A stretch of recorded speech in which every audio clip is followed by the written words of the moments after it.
Okay, hello everyone.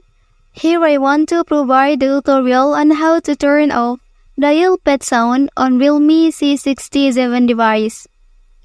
The dial pad sound can be loud and disruptive, especially in quiet environments such as office, libraries, or public places. By turning off the sound, help to maintain a peaceful environment and prevents unnecessary distractions. Well, let's go to the tutorial. First thing first, you can open the settings menu on your device. Well, after that, here you can select sound and vibration. And then, please scroll down.